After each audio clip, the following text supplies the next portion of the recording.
अगले वाले क्वेश्चंस में क्या क्या दिया वो देखो आप। हाँ जी, let x be the set consisting the first 2018 terms of the arithmetic progression this। मतलब x कोई ऐसा सेट है जिसके अंदर 1, 6, 11 मतलब 5 कॉमन डिफरेंस है, ऐसे 2018 टर्म्स है। ठीक है,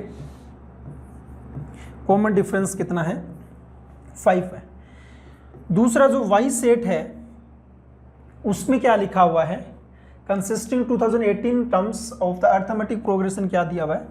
9, 16, 23 मतलब 7 7 आ जाएगा। इसमें भी 2018 टर्म्स है, इसका कॉमन डिफरेंस 7 है। तो यार इतना तो साफ साफ पता लग रहा है अपन को देख के ही, जो फर्स्ट सीरीज होगा 5 का कॉमन डिफरेंस है, फर्स्ट 1 से स्टार हो रहा है, इसमें सबसे कम जो लास्ट टर्म होगा सबसे कम बनेगा। मतलब दोनों में अगर लास्ट टर्म कंपेयर करें ना तो इसका सबसे छोटा होगा, इसका छोटा होगा। सबसे छोटा क्या? 2 ही तो है, तो एक छोटा एक बड़ा है ना, 3 होते तो सबसे छोटा बड़ा यूज करते हैं। तो ये इसका टर्म सबसे इसका टर्म छोटा होगा। ठीक है, तो वो छोटा टर्म क्या होगा वो चेक कर लेते हैं अपन पहले तो अगर x का 2018 तो वह टर्म निकालें अगर अपन, क्योंकि एक्चुअल में करना क्या पहले वो देख लो आप। द नंबर ऑफ टर्म निकालना है इन element x union y। Union में क्या करेंगे? x में देखेंगे 2018 टर्म, y में देखेंगे 2018 टर्म, माइनस आता है x intersection y, common term निकालना है। तो कोई 2 AP का कॉमन टर्म निकालना है। एक मैंने क्वेश्चंस करवाया था, आई थिंक 2019 के पेपर में था, उसमें 3 सीरीज का कॉमन था बेटा, उसको भी आपको आना चाहिए करना। 3 सीरीज वाले में पहले 2 का निकालेंगे, फिर अगेन 2 का, फिर लास्ट मतलब पहले स्टार्टिंग फर्स्ट सेकंड का, फिर सेकंड थर्ड का, फिर थर्ड 1 का, फिर आपस में कंपेयर करते हैं। देख लेना, आपको अच्छा क्वेश्चन लगेगा वो। तो पहले तो 2 वाला देख लो भी आप, 2018 निकालना है इसका टर्म। तो कितना आ जाएगा ना, a आपके पास 1 है, n-1 आ जाएगा 2017, इंटू में आ जाएगा 5, तो ये 35 मतलब 3 5 3 8, और ये 0 और ये 1 0, यहाँ पे अगर 1 ऐड करेंगे तो ये आ गया, 1 और ऐड कर दो, 10086 आ गया। तो अगर मैं इस सीरीज को आगे लिखूं तो 11 फिर आएगा 16, मतलब फर्स्ट कॉमन टर्म तो क्या आ गया ना, 16 आ गया है ना। तो अगर मैं कॉमन AP लिखने की ट्राई करूं तो फर्स्ट टर्म तो आएगा 16, कॉमन डिफरेंस कितना आता है बेटा? LCM लेंगे कितना आ जाएगा? 35 आ जाएगा। तो इसमें 35 ऐड करेंगे तो 35 और 6 41 51 आ जाएगा, ऐसे चलता रहेगा।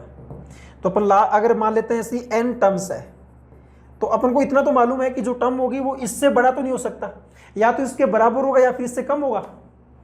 अरे इससे बड़ा टर्म लेंगे तो फिर कॉमन नहीं हो पाएगा ना x में से, तो अपन ये चीज लगा देते हैं। फिर लास्ट टर्म n टर्म निकालते हैं, तो first term 16 plus n-1 into D कितना आ जाएगा? 35, और लेस देन और इक्वल टू किससे आएगा ना, वो 10,000 है ना, 10,086।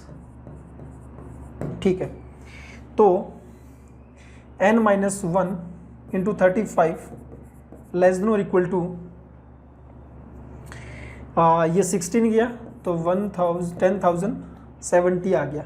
35 से डिवाइड कर दो यार, तो n-1 लेस देन और इक्वल टू 35 7 2 0 और 1 फिर 2014 आ गया। तो अगर अपन जिससे डिवाइड करें तो 2 6 1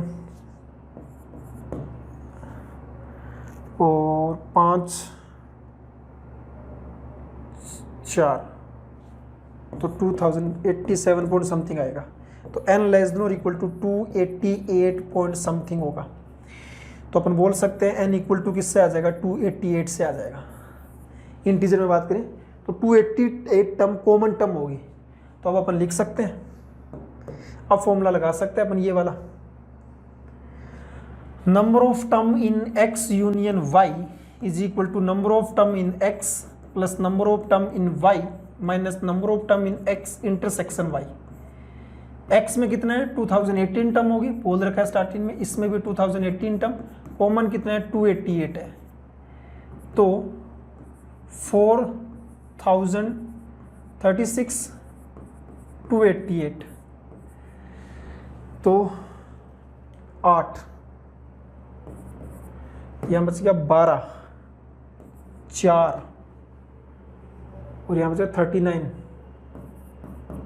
3748। तो ये आपका आंसर आ जाएगा, फाइनल आंसर। इस पे टिक मार सकते हैं अपन, नोट डाउन कर लो जी इसको। चलिए जी अगले वाले क्वेश्चंस पे चलते हैं।